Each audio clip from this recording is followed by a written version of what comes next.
close this. Let's go on to our next step, which is going to be, where are we? Exposure, contrast, and white balance. White balance is going to be pretty easy. You can mainly do it through just relying on your eyes, which is going to be through this temperature slider. So since this was shot during the evening in the golden hours, I just feel this is slightly cool or slightly bluish in nature. So we're going to work with the temperature slider a bit, just warm it up a bit. You can see now it just gets that golden hour look, right? And I'm also just going to decrease the tint a bit. Tint is like, are you bordering towards greenish or reddish? I just feel this foreground is just slightly reddish in my opinion. So I'm just going to decrease the tint a bit, okay?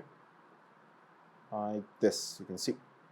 This looks really nice. So this is looking absolutely fantastic. Okay, let's see the before and after. Boom, huge change. We know that this shot is technically correct, the exposure is correct, contrast is correct, the white balance looks good. And now it's time to move on to the next step. So let's go back to our document, and which is going to be taking this shot inside Photoshop. So we are kind of done with Lightroom, because right now is the time to form the composite with this image. Okay, because we need to get the birds right here. All right, now before you take this into Photoshop, what you're going to do is you want the same settings, whatever you did here with this shot, you want the same settings to be applied to this shot, and so that you don't have to do this manually again, right? Because when you make a composite, it's better if you have two identically edited shots, so that there's no problem when you'll be doing this in Photoshop when you're cutting something and pasting onto another image, okay? So how you can do that is, in this little thumbnail section view, just select both the images. So select your first image, press Ctrl or Command, and then select the second image. So you can see both of them are highlighted right now, okay?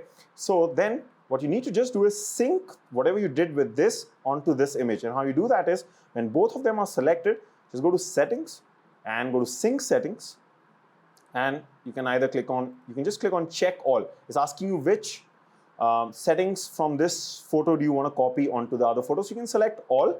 Sometimes this is, you have to be careful if you've done some spot removals and all these things. We did a spot removal, but that was mainly on the sky. So maybe let me just uncheck spot removal.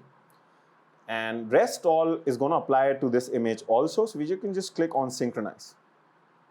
Now, mostly this will do a good job, but sometimes, so you can see it has already copied this onto this particular shot, so we don't have to do it. But sometimes you can see that some of the settings that were copied from here may not exactly work out. Most of them will, but here what is happening is the tint was set to 50, right? So the tint is not working in this shot. So you can see this 50 is not working for this particular shot, so we can just reduce that. That's it. Rest all the things are perfect. You can see if I compare it with this shot, boom, and nice. So we have, the idea is to not absolutely exactly get something similar, but if you're close enough, that's also good. We'll be able to do our job of stitching these two shots or making a composite from them. Right now, what you want to do is, again, make sure both of them are selected. It's time to head into manipulation in Photoshop, because the composite part is best to create in Photoshop, okay?